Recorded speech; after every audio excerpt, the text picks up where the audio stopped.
Joshua, hi, Jim Delapine here. So let me just show you.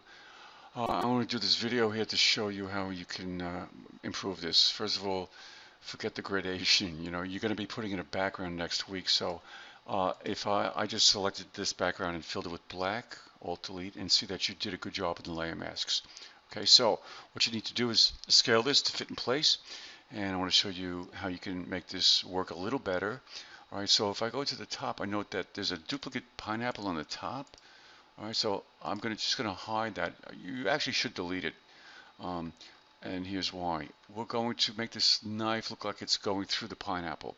All right, I see you did a pretty good job with giving that illusion, but I want to show you the proper way to do that so you understand the layer masks correctly. So I just found the layer that this knife is on by going to the move tool and making sure auto select is selected. And when you do that, just clicking on something will bring you right to that layer. So it simplifies things.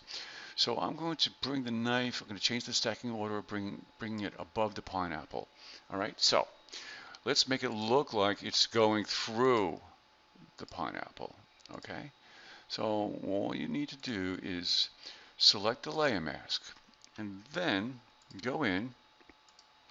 I'm going to zoom in. Control spacebar gives you the zoom tool. Okay, and then I'll select the paintbrush. Make sure your paintbrush is at 100% hardness. All right, and make sure black is your foreground color because you're going to be painting on the layer mask to mask out part of the knife. Okay, so if I hide this, I'll see that I can. Let me get my phone here. Let me pause. Okay, so I just had to take that call. So as you can see, just to continue here, um, I'm using the layer mask. Okay, so you can remove whatever you want. Okay, and now, and this would make it appear as if let me increase my brush size by hitting the right bracket key that's found under the backspace key on your keyboard. If you hit the right bracket key, your brush size increases. The left bracket key, it decreases. Okay, a little tip there. So to make it look like it's going through, you could choose anywhere that's kind of logical. You may even want to have it look like it's, well, you have to decide, okay? But essentially, doing something like this will make it look like it's piercing the pineapple. Okay. What else? So of course you should also you may want to have a shadow on here also. Okay. So let's see what else. And you have the right idea for, let's see, the carrots. If I select the carrot and right click on it and select disable, I'll see what you had initially. All right, so let's see what we have here. So why? Let me just see if you have more here. Okay, so there's your carrot. All right, and if I enable it here, okay, so you have the right idea. Let's see if we could have more fun with this. You know, let's take this carrot and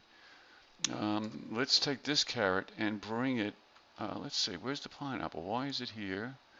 There, oh, there's the pineapple, and there's the carrot down below. So we'll bring the left arm above. So this is falling above the pineapple. I'll hit Control T to rotate it. When you hit Control T, you'll have a center point here. If I grab the center point and drag it here, it will rotate around that center point. So that might make things a little easier. All right, so let's just say let's say I'll place it right here. Okay, I'll hit Enter.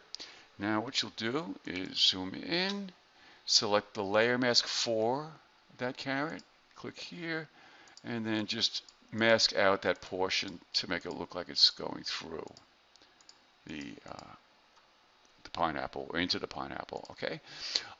So also to ground this, to make it look like it's really a part of it, to make it look like it's really going through, is a little trick here. If I go back to the knife, okay, I'm going to create a new layer above the knife. Okay, by clicking the new layer button. Then I'm going to control click on the knife layer mask. Okay, so it puts a selection around it. Now what I'm going to do is go to my paintbrush tool. I'm clicking on the foreground color, and you should do all shadows in this manner. I'll select a gray, a medium gray somewhere along here. Okay, I'll hit OK. And now I'm going to change. So notice that the new layer I created is active, but I have this selection active from the layer mask from the knife below. I'm going to put this layer into multiply mode. Okay. I'm now going to go to my paintbrush tool options here and select a softer hardness, maybe 17%. Let's just go to 0. Okay. That's not 0. Okay, so now I have a soft edged brush. All right. So now with gray, now again, I may want to increase my brush size. I'm hitting the right bracket key. Now I'm going to click and paint along here. Okay, so here's what I've done. Because it's in multiply, it's multiplying the contrast of the pixels of the knife. If this was in normal mode, it would just be gray on top of that. Okay, I mean, if the knife was blue, you'd see gray on top of the blue. As a matter of fact, let me give you a tip on the requirement for next week. I'm asking that you create an adjustment layer that's a clipping mask. So with the knife layer active, I actually have to deselect first before I do this. I'm going to create an adjustment layer for, let's say, hue saturation. Okay, so with hue saturation, notice what happened here. Okay, create this adjustment layer. So you could change the color of the knife by adjusting the hue. Okay, but notice what's happening here. It's affecting all of the underlying layers except for the knife. Matter of fact, this may not work with the knife because it's gray. So to make it a clipping mask, you're going to hold down the Alt or Option key and hover in between the layer mask and the underlying layer and click. It now attaches to the underlying layer, and any changes that you make will occur only on the knife. Okay? So if you didn't make that a clipping mask, it would affect all of the underlying layers. All right, clicking again, see it's affecting all the underlying layers. Now if I go click here, it affects only that layer.